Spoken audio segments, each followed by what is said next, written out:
Wrestling psychology is the why of wrestling. It's the reason behind the actions and the moves and the words spoken, as well as, the actions, the moves, and the words spoken. Pro wrestling psychology is unique because a lot of it deals with manipulating a mass audience. Crowd manipulation is a good way to put it.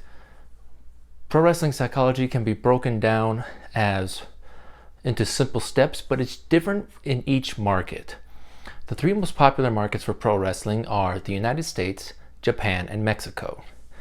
Each country and each has their own unique styles, as well as their own unique overall style. I'll just focus on the United States for this one. In the United States, psychology revolves around,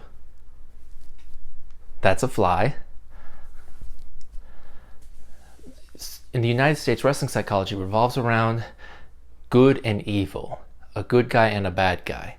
The bad guy and the good guy establish themselves as the bad guy and the good guy respectively while walking towards the ring.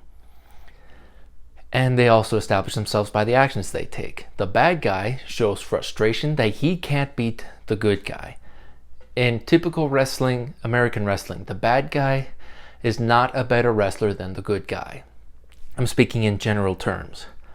So the bad guy will resort to an underhanded tactic in order to get the advantage. The good guy has to follow the rules because he's a good guy.